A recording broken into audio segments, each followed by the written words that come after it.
You have more capacity within you than you could ever imagine. I just did a funeral a few weeks ago, and when a grandchild asked her grandfather what was one piece of advice he had for her, that's what he told her. And I think today that's exactly what we're talking about. We're talking about spiritual gifts, the muchness that God has given all of us to use to serve God in the world that God has created. And I'm so grateful that you are here to be a part of that. If we haven't had a chance to meet yet, my name is Owen. I'm one of the pastors here at Fuquay-Varina United Methodist Church. And this is the recap, a space that we have created specifically with you in mind so that wherever you are and whatever you're doing, you can have a worshipful moment right now. And so we're glad you're here for that. If you weren't with us in worship on Sunday, again, we have been sharing stories, having folks from our congregation share stories, and you're going to actually have a chance to hear both of those. But I would encourage you to go back and check out even the week before if you weren't there with us. Every week we're having 2 stories shared, and I don't think you're going to want to miss those. We also talked a little bit about what's coming up at General Conference, which is the worldwide gathering of United Methodists, actually happening in Charlotte in just about a month. And so we got a bigger email coming out about that on Wednesday of this upcoming week. So make sure you check that out when it comes to you. All of that information and more is available on our website, and hopefully you'll make your way there when you have a free moment. While you're there, you can let us know that you're here, or you can text us at the number that's right there at the bottom of your screen. We'd love a chance not just to connect with you, but to help you get connected with others. You can see plenty of opportunities to do that on our website, FVUMC.org. And while you're there, there's a button in the top corner that says Give. You can click on it right there and help support opportunities just like this. So if this is a meaningful way for you to worship, you can help make it possible for others. And I don't know if you're able to stop by our building, but if you'd like to stop by our building, we'd love to have you come and check it out. We've just opened up our adult wing bathrooms. They're now done and finished. We'll be moving on to other construction projects. And in the next week or so, we should have the children's wing room available, so you can check that out as well. It's great to be together with you. And as we dive into worship together, let's take a deep breath as we celebrate the God who makes a way where there is no right to be a way. Good to be together with you guys in worship today.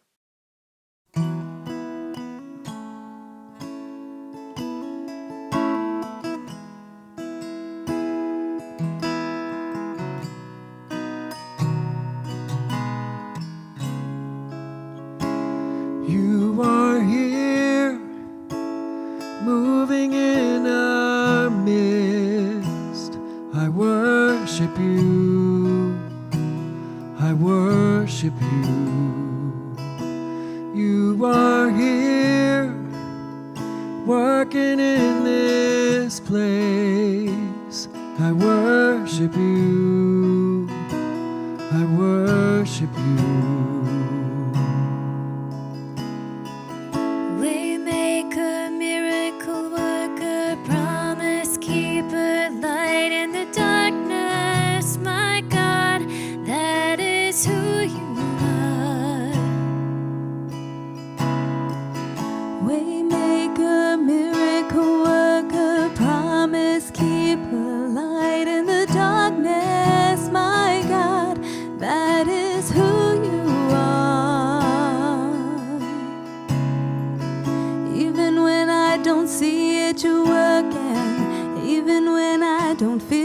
You're working, you never stop working, you never stop working.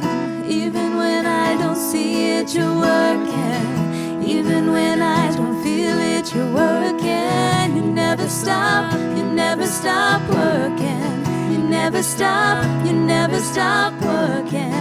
Waymaker, miracle worker, promise keeper, light in the darkness, my God, that is who you are.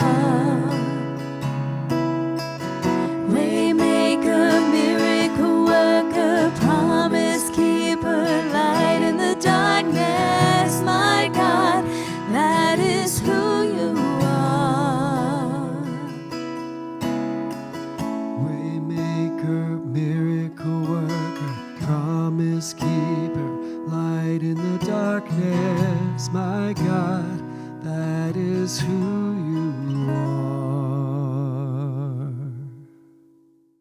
Hello, if we haven't met, my name is Christine Carmichael.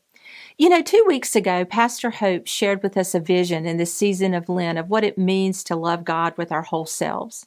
Hope spoke about living a life of embodied faith by loving God with all that we have and with all that we are. And her message reminded me of the embodied and unwavering faith Mary Magdalene must have had when she followed Jesus to the crucifixion. I imagine what it must have been like for Mary Magdalene and the other disciples who followed the crucifixion walk to bear witness to an undeserving and very tortured Jesus.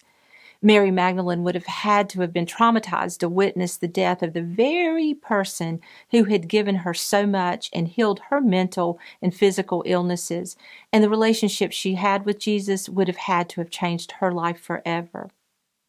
Hope's sermon was followed last week with an affirmation from Michael Stager about pruning life's worries and offering our whole hearts, or our lev, to God by turning those worries over to Him and trusting Him with our future.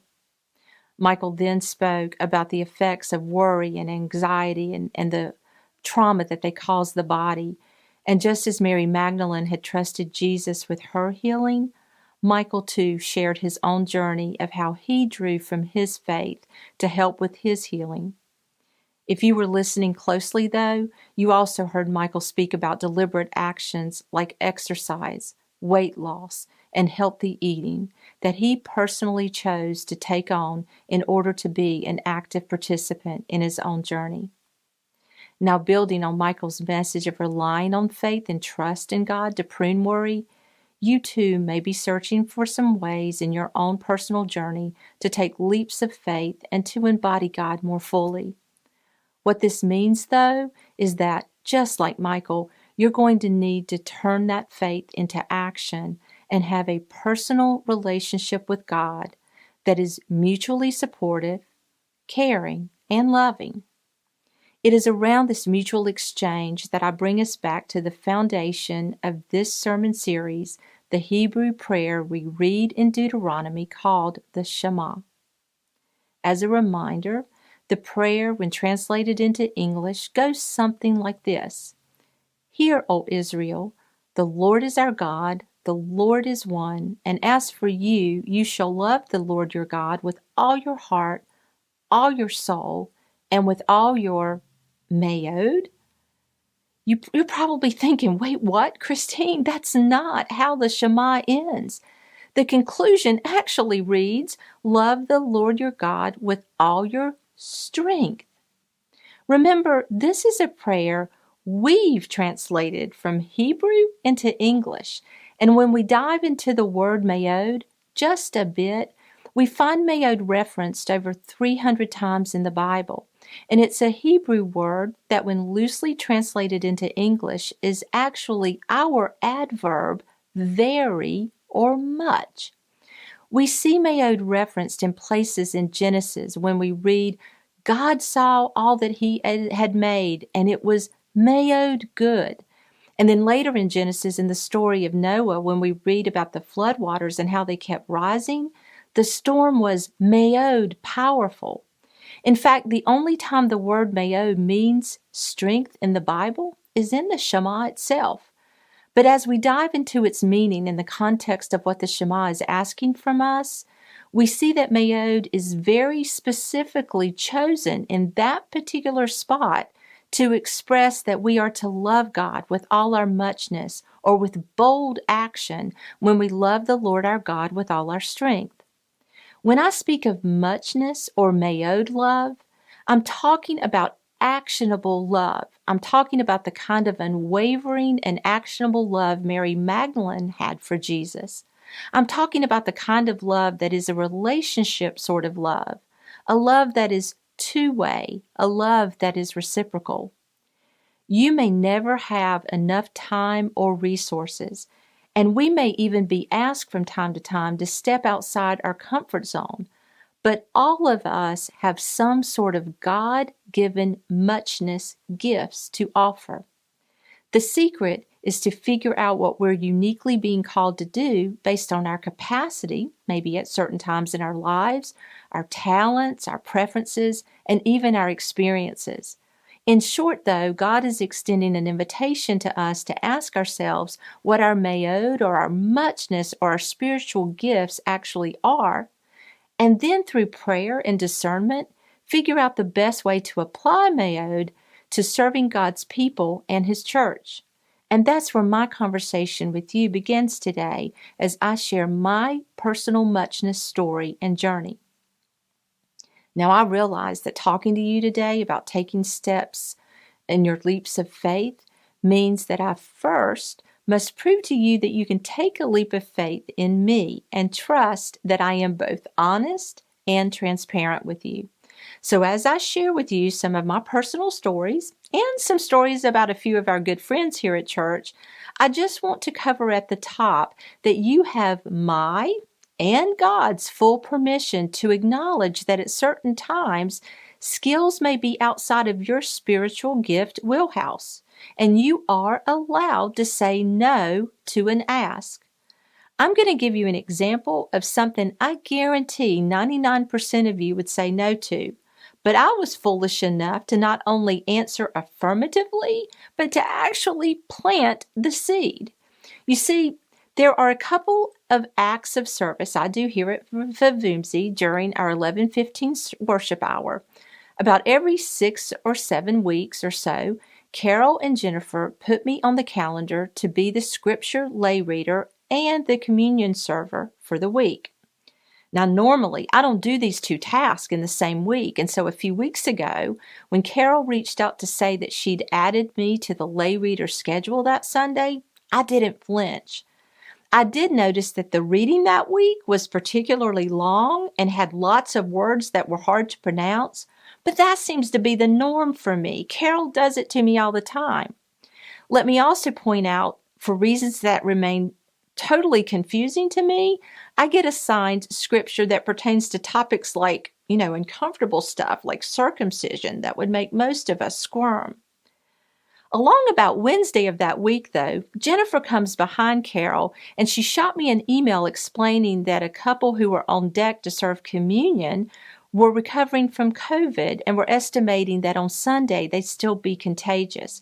And she asked if I'd be willing to help out on Sunday. So, of course, I told Jennifer yes. But then on Friday, Carol came behind Jennifer and she let me know that there was going to be a special announcement that Sunday that I needed to also make, and so that I was going to have to move away from the podium, go into the back just a little bit, and come back and do the special announcement. So she encouraged me to hang out, at the back of the stage and come back up at the right time.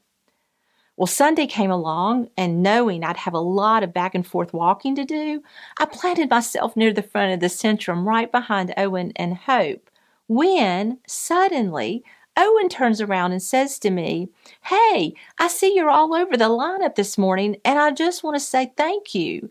Your spiritual gifts are really appreciated this morning, Christine," he said. Well, Crazy Me responds, "Hey, Owen, if you'd like to go ahead and just cut out early and have lunch with Chambliss and the kids, I'm glad to do the sermon for you this morning, too." I don't know what I was thinking when I jokingly made that comment, but here I am. So my warning to you is, if public speaking is not in your wheelhouse, don't ever joke with Owen about it. Remember, I said God, not Owen, is okay with a no.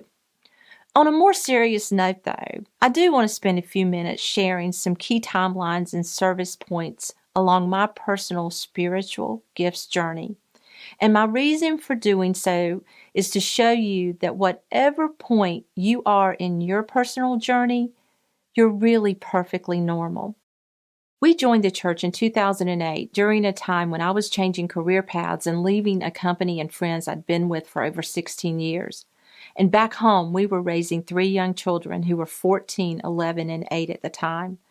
Remember Michael's talk about stress and anxiety? Well, in 2008, that was definitely my story, and our family needed church. First, we worked hard to get our kids engaged, and then my husband James and I connected with the Clay Sunday School class. If you don't know anything about Clay, it's an acronym for Christians Learning and Yearning, and honestly, the yearning part of their name had me out of the gate. For 10 years or so, James and I primarily served the church exclusively through the lens and on the backs of the clay class, extending our Mayode through tithing and a wee bit of volunteer time through projects that the clay class was doing, like Meals on Wheels and Band of Brothers, fundraising at the NC State Fair, sponsoring school programs in the clothing closet, etc. What we liked about the clay class, though, is that they were most definitely people of action, even in times when I might not have had the ability to be a person of action. The clay class was. This class also contained people, though, like Leon and Zella Bracey. You want to talk about ma'od and muchness? Leon and Zella don't just say ma'od, muchness, they scream it. Just before COVID hit in 2020, Zella had retired and she was looking for a project. I can just see Leon's face now when Zella says, "Hey, Leon, I'm looking for a project," because Zella runs at a pace of about 100 miles an hour, and she is on fire. With Leon's construction skills and Zella's heart of ma'od, the two of them set out on a mission to make sure all kids in southwest Wake County have a bed to sleep in so that they can be well rested and be ready to learn at school the next day. It was around this mission that Leon and Zella started the Sleep in Heavenly Peace program. The only problem was that Zella began her fire a few weeks before COVID hit. Yes, you heard me right. They were trying to launch a major mission of fundraising, finding sponsorship organizations and qualifying families in need, when the county and pretty much the whole country shut down. But with grandiose ma'od vision, they not only survived COVID, they thrived. And this month, I'm so proud and honored to announce that they're going to deliver their 1,000th bed to kids in this part of our county. This is ma'od strength. But remember, James and I were supportive of missions like this, but we weren't necessarily leading anything special. But then in 2018, and while looking at an empty nest that still to this day makes this mama emotional, Bobby Rackley asked us to consider leading a Wednesday night community group. Bobby, by the way, is one of our most wonderful, or was one of our most wonderful associate pastors at the time. Bobby's request, while timely and much needed in terms of the growth that we were seeing here at the church at the time, was way outside our comfort zone. But thankfully, we embarrassed ourselves in front of just 3 other couples that first year. And today, all 3 of those couples have remained our good friends. Boy, we were awkward. With 6 years of experience under our belts now, though, today we have around 20 people in our class, and those faces change from year to year. Everyone is welcome in our class. But it's interesting that this class has served as a wonderful landing place for couples who have just joined our church and are looking to get connected. I'm particularly proud to say that our Wednesday night group has spawned 3 other community groups at last count. And while I'm talking about ma'od and being afraid, I just have to mention just one very special couple in our class, and that is John and Brooke Bryant. You're going to hear Brooke next week in a video, and I don't want to steal her thunder right now, but just know the Bryants have spent the last 30-plus years working as full-time Bible translators in war-torn countries while raising their 3 children, or their children, in huts during a major portion of that time. You want to talk about insecurity and fear? How would you feel to lead a community group doing Bible studies with Bible translation professionals in your class, like Brooke and John? But what a gift the 2 of them have been to us. Fast forwarding, last year our Wednesday night class participated in Core 1 and Core 2, and that training helped our group identify our spiritual gifts.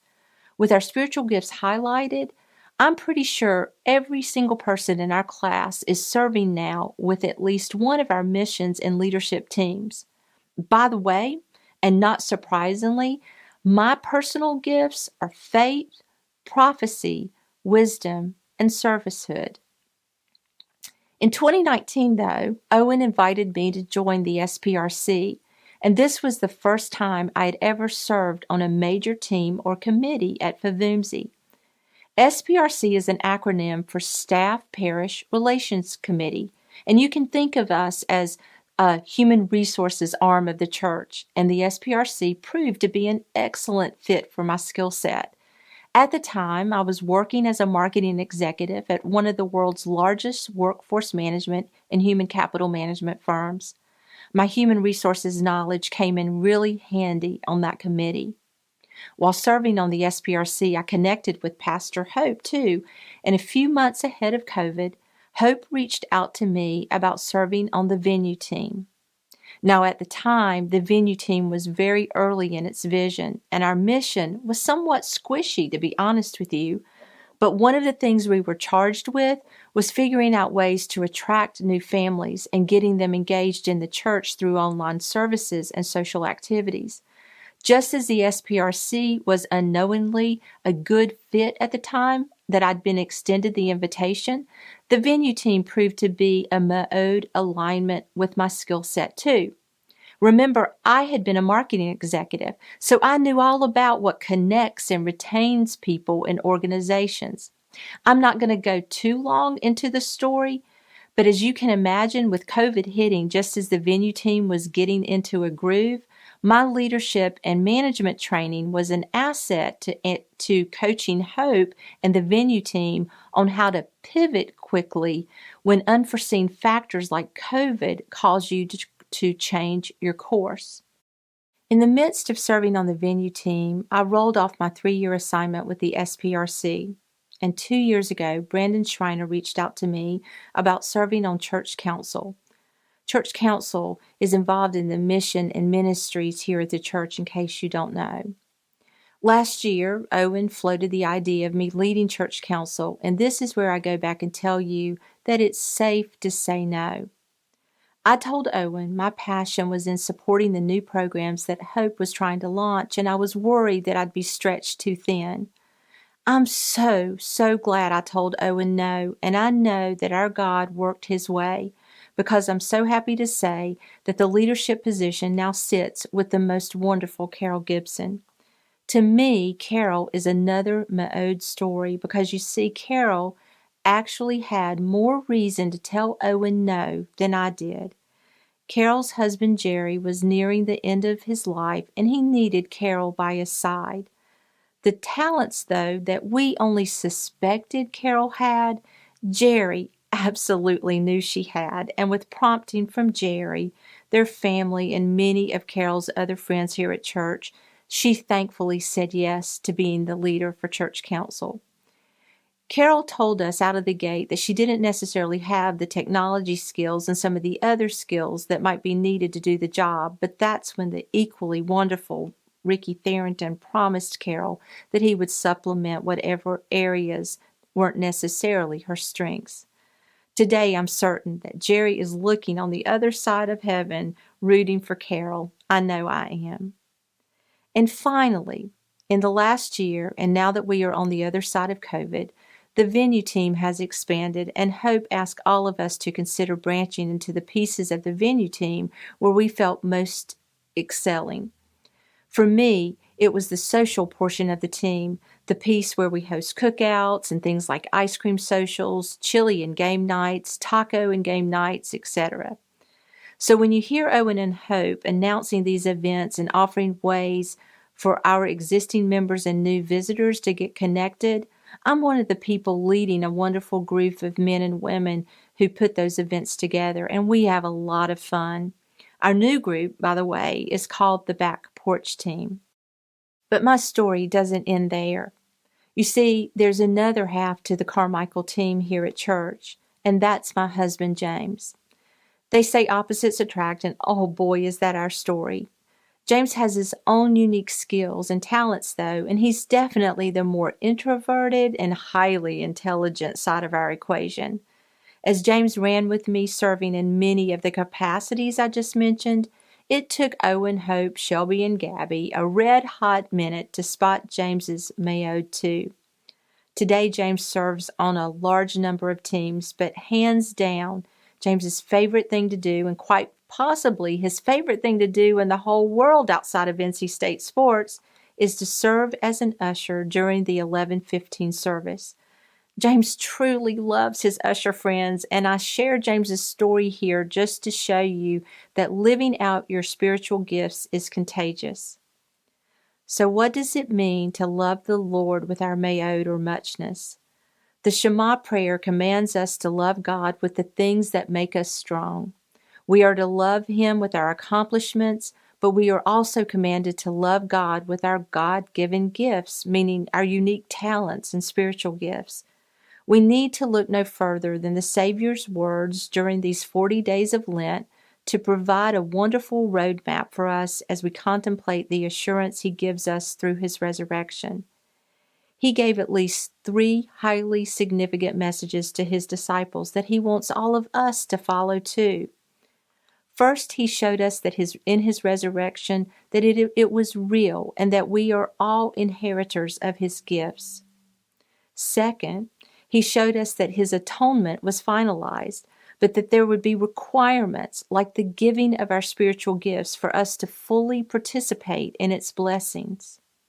And finally, as His disciples, we are responsible to carry the message of His gospel here within our church, in our community, and in the world at large.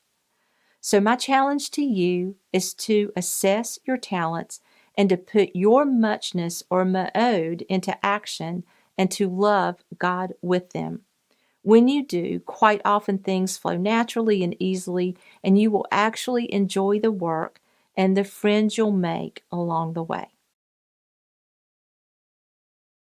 Hi, my name is Kathy Olson, and I am the coordinator for the Main Street Kitchen Ministry here at Fuquay-Varina United Methodist Church. Back in 2019, there was a calling for a driver coordinator, and when I saw the notification that they were looking for it, I heard that little voice in my head telling me, hey, your friends and family tell you you're a good coordinator and good planner. You could do that. And I kind of shoved it down and ignored it. And then I heard it again and I saw it again and I kept getting that little nagging voice. And I finally decided, well, at least you can ask for some information and get more information about it. Next thing you know, I'm the driver coordinator for Main Street Kitchen. In 2020, when COVID hit, the kitchen was no longer able to prepare meals because the building had to close and everything moved online. So we had to figure out a way to get around that. And I asked the question, what are we going to do? That led to preparing meals outside of the kitchen through catering. And a couple months after COVID hit, I got a phone call asking if I could kind of take it over during COVID so that the COVID response team could focus in other areas. I said, sure, I'll be happy to help, thinking, okay, a couple months. Well, here we are. And 5 years later, I'm still doing it, still coordinating for Main Street Kitchen. But it's been a good thing. The challenge of trying to get back in the kitchen was hard. I had never done cooking for that kind of quantity of people before. I wanted to quit. But I kept feeling that nag, that little voice saying, you're organized, you can plan, you can do this. And it was because of that little voice and because of the encouragement of friends and family telling me about my gifts and talents, even though I didn't always see it in myself, that I was able to continue to do the work that Main Street Kitchen needed to keep it going. And I learned after that God knows that when He's putting us there, He knows it's going to be hard, but He knows our talents and our gifts and our muchness even better than we do. And that's why He puts us there. He knows that we can overcome those hurdles and those challenges. It's getting over the fear of failure that holds us back. But we need to trust that God has got it. And through that, you'll be able to do God's work and feel the reward of your accomplishments. In my case, it's knowing that I'm helping to make a difference in my community and providing a basic need. So Try not to be afraid, and instead remember that when your friends and family and God are telling you what you're good at, that's your muchness.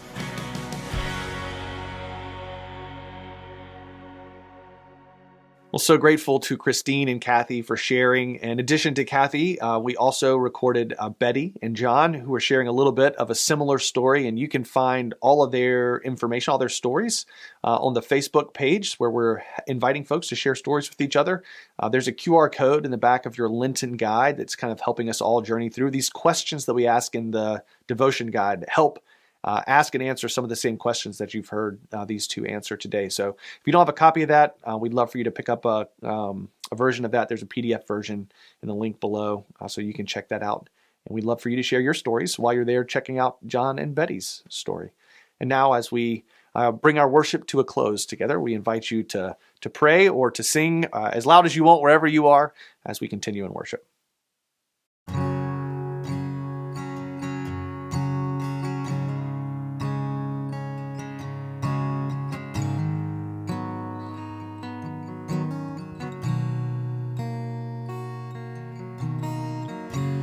Here is where I lay it down, every burden, every crown. This is my surrender.